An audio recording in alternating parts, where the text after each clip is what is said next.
Hey everybody, Justin here. Thank you for checking out this video. And in this video, I will share a bingo randomized educational spreadsheet that I created. This is during COVID times when they were really just starting, and the schools didn't know what to do, and kids are at home and parents are working and trying to do school stuff, and so my wife and I, we do mathematics and statistics, so creating like randomized worksheet that our son could work on and our friends kids could work on kind of became a little hobby of mine for a while. So I'd like to share those with you. I have them on my website at statisticool.com. They're all free, they're all Excel. You're free to download them, change them as you want. I just ask if you use them or share them, just leave statisticool.com on it, or say we got these from statisticool.com or from Justin Smith or whatever. But they're at I have this kids activities category on my website, and they're all here. So I'm going to open up this times table bingo one. We found that one pretty useful, and it's one of the more fun ones because it's bingo. So you can use this really for any math thing you want. We set it up for learning the times table, so up to 12. Although you can set it up to, if you can figure out Excel, you can set it up to using the times table up to 10, or even higher. You can go up to 20, whatever you want to do. So this is a screenshot of what it looks like for two realizations of the bingo, two creations of the bingo board. So it has basically these are products, again using the numbers 1 through 12. So this one's 3 times 5. Okay, this one's probably 6 times 3. You get the free square, and it creates two boards on one piece of paper. Okay, so you can make little cards, or on the bingo balls that get drawn, or however you do it. So one might say, one of those cards you draw might say, 5 times 2, and then your child would have to look through their sheet and say, okay, they have to compute 5 times 2, and then say, where is it on the sheet? So okay, here's 10 right here.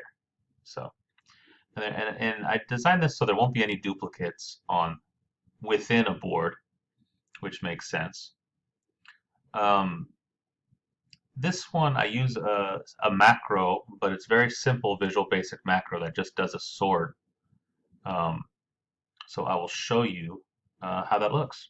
So let me go into the spreadsheet. So this is the spreadsheet, and I have the bingo boards very big here. Anything I have like in a big box like this, that's the actual print area. So in other words, there's kind of stuff going on over here. Oops, stuff going on over here. But when you print this, what will print out, if I do a file print, will just be that board with the boards with the date, on there. Because the idea is like you can tweak around stuff, but ideally you just want to open up this, maybe refresh the random numbers and print. And you don't want to spend like a ton of time on this. The thought is in advance, But over here, what it is you have a list of random numbers. So this stuff controls the stuff in the first board, and this controls what's in the second board here. Other than that, they're the same. So you have a little instruction here. You can press Control S to sort data to refresh the boards. And all that does is these numbers, again, they're just the products using all the possibilities from 1 times 1, to 12 times 12. So there'll be numbers that are in that range of the products using the numbers 1 to 12, all possible combinations. Right? You can see these lists go down quite a bit. Okay, and so then to not get any duplicates, that's where the sorting comes in.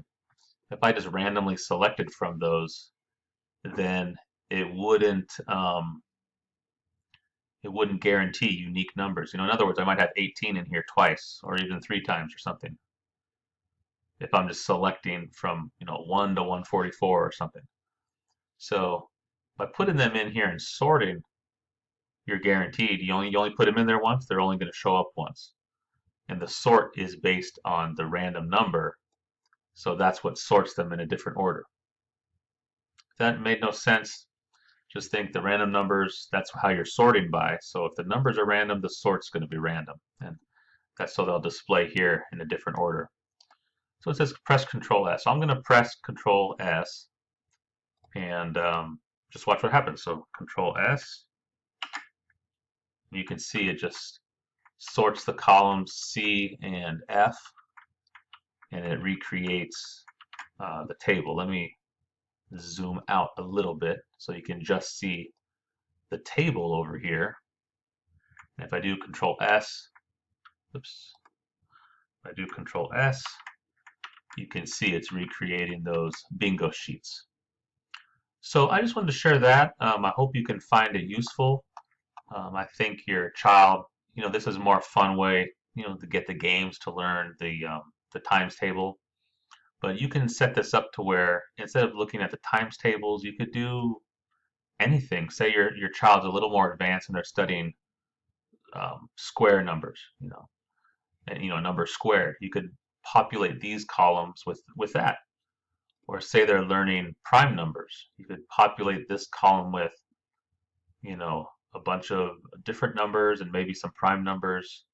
And it's up to your imagination what you want to do. We just were doing products at the time, so that's what we did. So anyways, I hope you could find this useful. Feel free to share it, like and subscribe. And that's all I got. So thanks for watching this video, and I'll see you next one. Bye-bye.